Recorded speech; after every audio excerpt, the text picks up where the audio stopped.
was I was looking at this launch thing with Apple.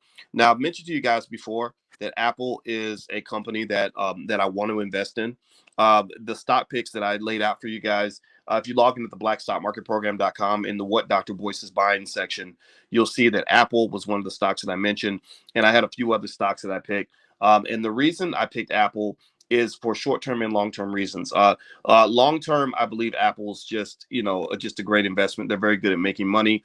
The short-term, I believe that Apple may actually experience, they could potentially experience some problems economically in the short run for a couple of reasons. One of the big concerns has to do with some supply chain issues. Apple's having a really hard time getting the supplies that it needs, and people anticipate that Apple has enough pricing power that they can push those additional costs onto the consumer, right? And this is what in economics they talk about. This is what they call price elasticity. Price elasticity is how much is the consumer willing to pay extra in order to get your product in case you jack up the price. So, for example, a highly inelastic product, meaning that that you're still going to have demand no matter what the price is, will be like a drug. A highly addictive drug. Like if you have the dope dealer in the hood, and he's selling his crack for $20 an ounce, and then he says it's going to now be $25 an ounce.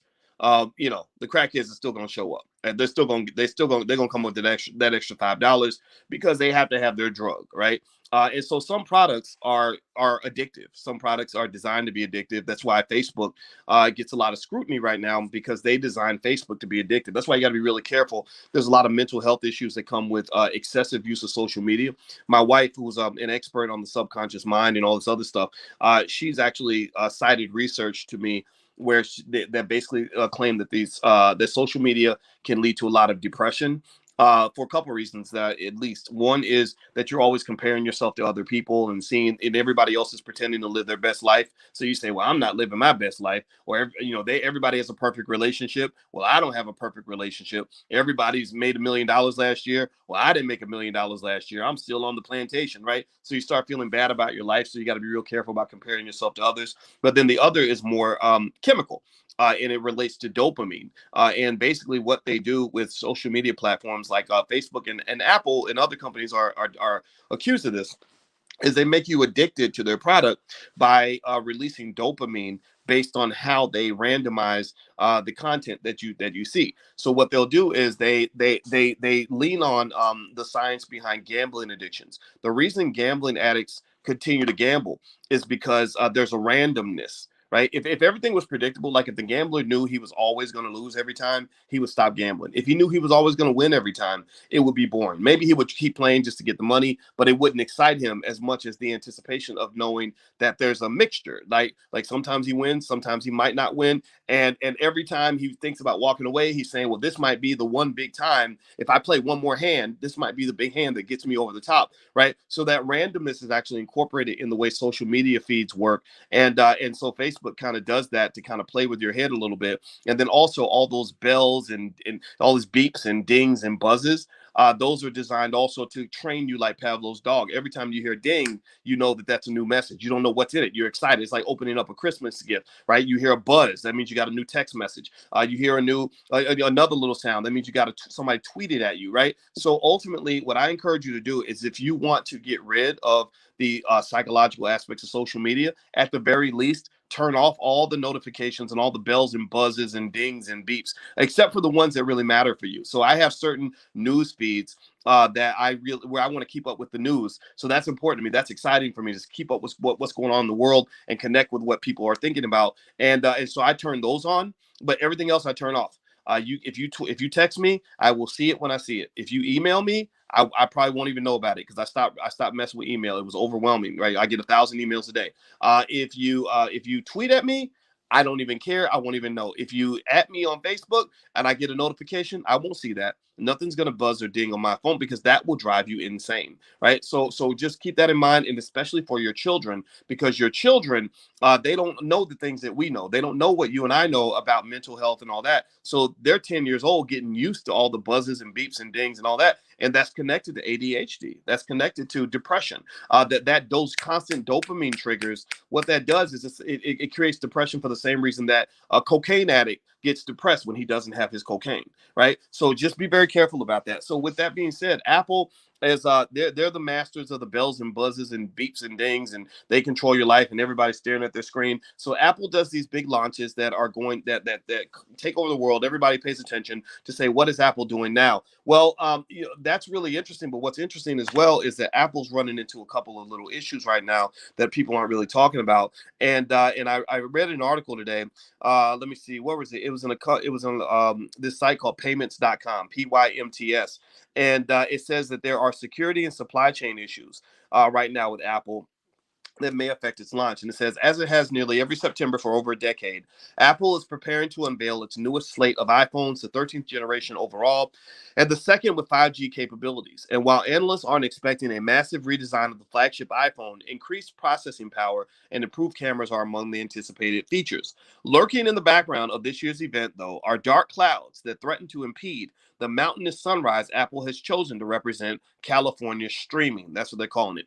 Instead of California dreaming, California streaming. For one, the event comes less than 24 hours after Apple was forced to rush fix a security gap that has allowed NSO Group, an Israeli cybersecurity firm, to silently infect iPhones using iMessage since February. Apple, in a statement, said attacks using the flaw are, quote, highly sophisticated, cost millions of dollars to develop, and often have a short shelf life and are used to target specific individuals. But that is still an issue.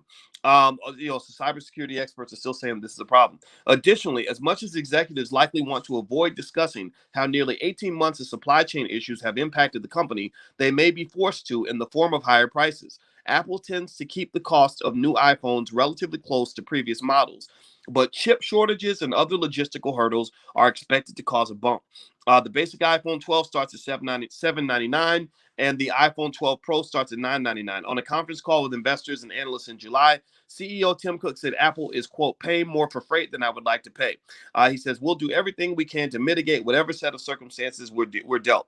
Last month, it was reported that TSMC, Apple's leading chip supplier, is looking to increase costs by as much as 20% starting in January. David McQueen, a director at market research firm ABI Research, told CNN that despite the high profit margins that Apple sees on its iPhones, quote, it would be no surprise if Apple passed this rise on to the consumers, potentially pushing prices of its iPhones to their highest level ever. California streaming is also happening less than a week after a judge ruled that the California-based tech giant cannot force developers to use its in-app purchasing, opening the door for developers to set up links to otherwise communicate with users in ways that steer them away from Apple's payment platform. Apple last month also settled a $100 million class action lawsuit bought by app developers, which allows developers to connect directly with end users via email and other alternative payment options for them to purchase subscriptions and other offerings. So what's interesting about this Apple thing to me is I don't doubt that Apple is still going to be able to dominate and make its money. But one of the things that's allowed Apple to really do so well is that Apple has been able to make itself the only game in town. They've been able to really push a proprietary nature, of their products in a way where, it's only available on Apple. You can only do this on Apple. If you want to go through this process, you got to pay Apple. And now, the courts are kind of questioning that. They're kind of taking that down. So I think a lot of that started with that company, Epic Games. The Epic Games, I think they own Fortnite, and they were basically suing Apple, saying it's not fair that you're taking 30% of the money that our customers pay us. We should be able to collect that money directly. And Apple said, no, you're using our platform. You got to pay us.